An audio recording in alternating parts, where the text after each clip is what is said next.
அனைவருக்கும் அன்பு மிகுந்த வணக்கம்.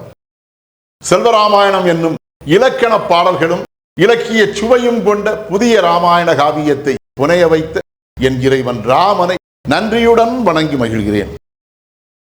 செல்வராமாயணம் பருவம் 3 அயோத்தி பருவம், காலம் 8 பரதன் காலம். பரத சகோதரர் தயரத மன்னனின் ஈமச் சடங்கை செய்வதற்கு முனிவர் யாவரும் சம்மதித்தார். பாடல் எண் 959. தவறுதலால் வருந்தவரை தாம் உணர்ந்தே ஆக்க கவலையுற்றார் அவர் எனினும் கடும் பழிச்சொல் தாக்கும் அவல இன்னல் உணர்ந்ததனால் அவர் பிழையை போக்க உவந்துரைத்தார் சகோதரர்பால் பணி ஈதன்றே. இதுவே 959வது பாடல். இந்த பாடலுக்கான விளக்கத்தை காண்போம்.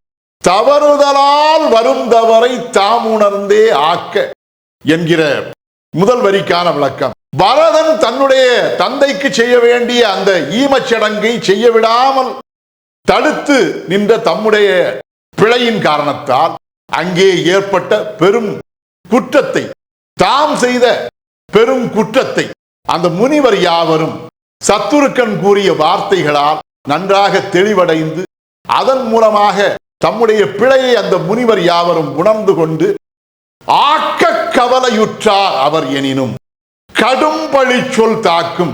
ஆக்கச் செயல் என்கிற அந்த மன்னனுக்கு செய்ய வேண்டிய, இறந்த மன்னனுக்கு செய்ய வேண்டிய அந்த ஈமச் சடங்கை செய்ய விடாமல் தடுத்து விட்டோமே என்கிற கவலை அந்த முனிவர் யாவரும் அடைந்தனர். அவ்வாறு அடைந்திருந்தும் கூட அந்த சூழ்நிலையிலே அவர்களுடைய உள்ளத்திலே கடும் பழிச்சொல் தாக்கும் அவரை இன்னல். அந்த உலகம் இனிமேல் அந்த முனிவர் யாவரையும், பரதன் தன்னுடைய தந்தைக்கு ஈமச் சடங்கை செய்யக்கூடிய நேரத்தில் இந்த முனிவர் யாவரும் அந்த சடங்கை செய்ய விடாமல் தடுத்தனர் என்கிற கடுமையான பழிச்சொல் தம்மை சார்ந்த அனைவர் மேலும் ஏற்படும் என்கிற அந்த துன்பம் அவருடைய உள்ளத்தை தாக்கியது.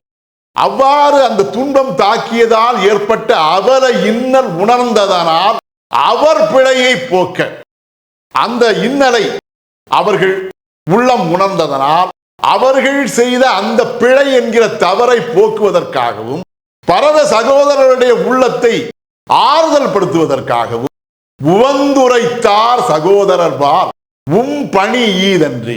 மகிழ்ச்சியுடன் அந்த பரத சகோதரரை அழைத்து அவர்களிடத்திலே, நீங்கள் செய்ய வேண்டிய பணி இதுதான், உங்களுடைய பணியே தந்தைக்கு ஈமச்சடங்கு செய்வது, அதை நீவிர் செய்யலாம், செய்யுங்கள் என்று அந்த முனிவர் யாவரும் பரத சகோதரர்பால் தெரிவித்தனர். இதுவே 959வது பாடலுக்கான விளக்கம். செல்வராமாயணத்தின் 960வது பாடல் மற்றும் அதன் விளக்கம் ஆகியவற்றை அடுத்த பகுதியில் காண்போம். இறையருளால் அடியேன் இயற்றிய நல்லதோர் இலக்கியத்தையே செல்வராமாயண காவியமாக உங்கள் முன் தொடர்ந்து வழங்கி வருகிறேன். உங்கள் அன்பையும் ஆதரவையும் தொடர்ந்து தந்து இந்த புதிய ராமாயண காவியத்தை அனைவரிடத்திலும் கொண்டு சேர்க்குமாறு உங்களை அன்போடு கேட்டுக்கொள்கிறேன். அனைவருக்கும் நன்றி, வணக்கம்.